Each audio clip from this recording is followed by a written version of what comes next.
اعوذ باللہ من الشیطان الرجیم بسم اللہ الرحمن الرحیم۔ کروڑوں درود و سلام نبی پاک صلی اللہ علیہ وآلہ وسلم پر۔ محترم بزرگوں، بھائیوں، دوستوں اور بہنوں، السلام علیکم۔ آج میرا موضوع ہے روضہ رسول، یعنی سنہری جالیوں کے اندر کا مناظر، وہ آپ کو بتاؤں گا انشاءاللہ، کوشش کرتا ہوں۔ گزشتہ 5.5 صدیوں میں کوئی شخص سرکار دو عالم صلی اللہ علیہ وآلہ وسلم کی قبر مبارک کے اندر تک نہیں جا سکا۔ وہ اجرا شریف جس میں آپ صلی اللہ علیہ وآلہ وسلم اور آپ کے 2 اصحاب کی قبریں ہیں، اس کے گرد ایک چار دیواری سے متصل ایک اور دیوار ہے جو 5 دیواروں پر مشتمل ہے۔ یہ 5 کونوں والی دیوار حضرت عمر بن عبدالعزیز نے بنوائی تھی، اور اس کے 5 کونے رکھنے کا مقصد روضہ رسول کو خانہ کعبہ کی مشابہت سے مختلف کرنا تھا۔ اس 5 دیواری کے گرد ایک اور 5 دیواروں والی فصیل ہے۔ اس 5 کونوں والی فصیل پر ایک بڑا سادہ پردہ یا غلاف ڈالا گیا ہے، جو آپ سنہری جالیوں سے اندر اگر غور سے دیکھیں تو نظر آتا ہے، اور تھوڑا باہر اگر جائیں روضہ رسول کی طرف، جنت باب البقیع کی طرف، تو پھر بھی آپ کو وہ زیادہ نظر آئے گا۔ تو غلاف ڈالا گیا ہے اس دیوار پر۔ یہ سب دیواریں بغیر دروازے کے ہیں، لہٰذا کسی کے ان دیواروں کے اندر جانے کا کوئی امکان نہیں ہے۔ روضہ رسول کے اندر سے زیارت کرنے والے بھی اس 5 کونوں والی دیوار پر پڑے پردے تک ہی جا پاتے ہیں۔ روضہ رسول پر سلام کرنے والے زائرین جب سنہری جالیوں کے سامنے کھڑے ہوتے ہیں تو جالیوں کے سوراخوں سے انہیں وہ پردہ نظر آتا ہے جو اجرا شریف کی 5 دیواری پر پڑا ہوا ہے۔ اس طرح سلام پیش کرنے والے زائرین اور سرکار دو عالم صلی اللہ علیہ وآلہ وسلم کی قبر مبارک کے درمیان چند گز کا فاصلہ ہوتا ہے، لیکن درمیان میں کل 4 دیواریں حائل ہوتی ہیں۔ ایک سنہری جالیوں والی دیوار، دوسری 5 کونوں والی دیوار، اور تیسری ایک اور 5 دیواری جو چوتھی وہ 4 دیواری جو اصل اجرے کی دیوار تھی۔ گزشتہ 1300 سال سے اس 5 دیواری اجرے کے اندر کوئی نہیں جا سکا سوائے 2 مواقع کے۔ ایک بار 91 ہجری میں حضرت عمر بن عبدالعزیز کے دور میں ان کا غلام اندر گیا ہے، اس نے زیارت اندر سے کی ہے۔ دوسری مرتبہ 881 ہجری میں معروف مورخ علامہ نور الدین روضہ رسول کے اندر گئے ہیں۔ مسجد نبوی میں قبلہ کا رخ جنوب کی جانب ہے۔ آقا دو جہان کا روضہ مبارک ایک بڑے ہال کمرے میں ہے، اور بڑے ہال کمرے کے اندر جانے کا دروازہ مشرقی جانب سے ہے، یعنی جنت البقیع کے سمت جو ہے اس سائڈ سے ہے۔ یہ دروازہ صرف خاص شخصیات کے لیے کھولا جاتا ہے۔ اس دروازے سے اندر داخل ہوں تو بائیں جانب حضرت فاطمہ رضی اللہ تعالی عنہا کی محراب ہے، اور اس کے پیچھے ان کی چارپائی ہے۔ ہال کمرے میں روضہ مبارک کی طرف جائیں تو سبز غلاف سے ڈھکی ہوئی ایک دیوار نظر آتی ہے۔ 1406 ہجری میں شافات کے دور میں اس غلاف کو تبدیل کیا گیا تھا۔ اس سے قبل ڈھانپا جانے والا پردہ 1370 ہجری میں شاہ عبدالعزیز کے دور میں تیار کیا گیا تھا۔ مذکورہ دیوار 881 ہجری میں اس دیوار کے اطراف تعمیر کی گئی تھی، جو 91 ہجری میں حضرت عمر بن عبدالعزیز نے تعمیر کی تھی۔ اس بند دیوار میں کوئی دروازہ نہیں ہے۔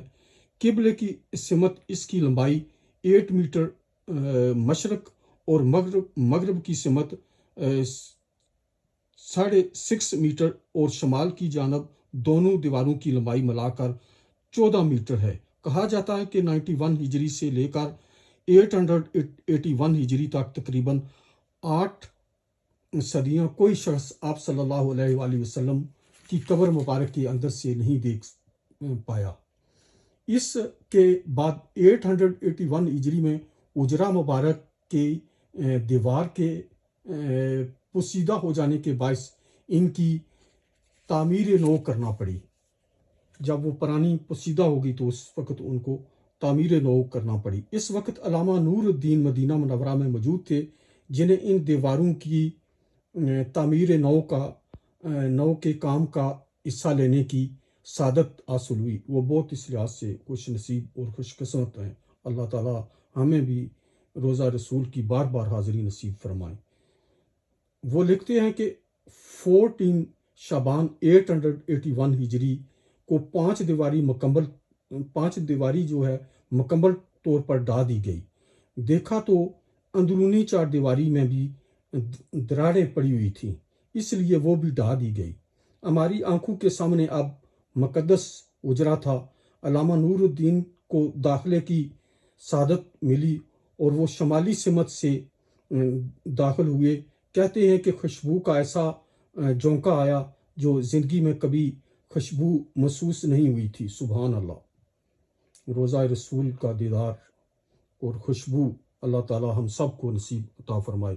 میں نے رسول یعنی علامہ نور الدین جو ہے وہ لکھتے ہیں کہ میں نے رسول اللہ اور آپ کے دونوں خلفاء کی خدمت میں ادب سے سلام پیش کیا۔ مقدس اجرا مربع شکل کا تھا اور اس کی چار دیواری سیاہ رنگ کے پتھروں سے بنی تھی، جیسے خانہ کعبہ کی دیواروں سے استعمال ہوئے ہیں۔ چار دیواری میں کوئی دروازہ نہ تھا۔ میری پوری توجہ جو تھی وہ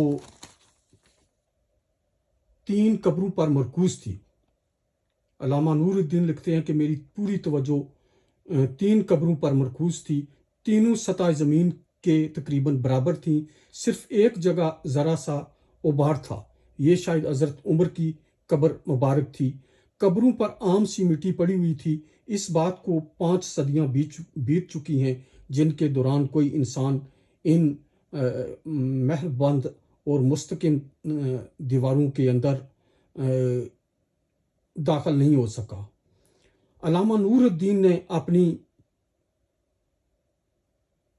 کتاب وفا الوفا میں اجرا نبوی کا ذکر کرتے ہوئے تحریر کیا ہے کہ اس کا فرش سے تقریباً سینٹی میٹر نیچے ہے۔ اس کا فرش جو ہے سینٹی میٹر نیچے ہے۔ اس دوران اجرے پر موجود چھت کو ختم کر کے اس کی جگہ ٹیک کی لکڑی کی چھت نصب کی گئی، جو دیکھنے میں اجرے پر لگی ہے مربع جالیوں کی طرح ہے۔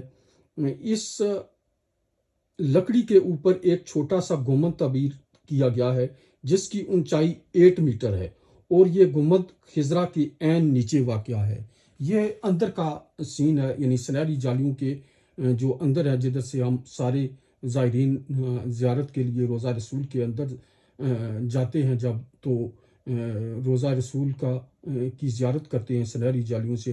تو جو سنہری جالیوں سے اندر کی 5 دیواری اور جو غلاف سے ڈھانپا ہوا ہے روزہ رسول، ان 5 دیواری اور ساری دیواروں کا میں نے آپ کو بتایا ہے۔ تو اسی پر میں اجازت چاہتا ہوں۔ اللہ تعالی ہم سب کو روزہ رسول کی خانہ کعبہ مسجد نبوی کی بار بار حاضری نصیب عطا فرمائے، نصیب کرے اللہ تعالی۔ تو میں اسی پر اجازت چاہتا ہوں۔ یہ ویڈیو لائک اور شیئر کریں، اور میرا YouTube per channel health education and tourism subscribe کریں تاکہ آپ کو دوسری بھی معلومات ملتی رہے۔ اللہ تعالیٰ آپ کو مشکلات، مصیبتوں اور بیماریوں سے بچائے، اور اللہ پاک مجھے بھی بچائے بیماریوں اور مشکلات، مصیبتوں سے، اور اللہ پاک آپ کو حفظ و امان میں رکھے۔ اللہ حافظ۔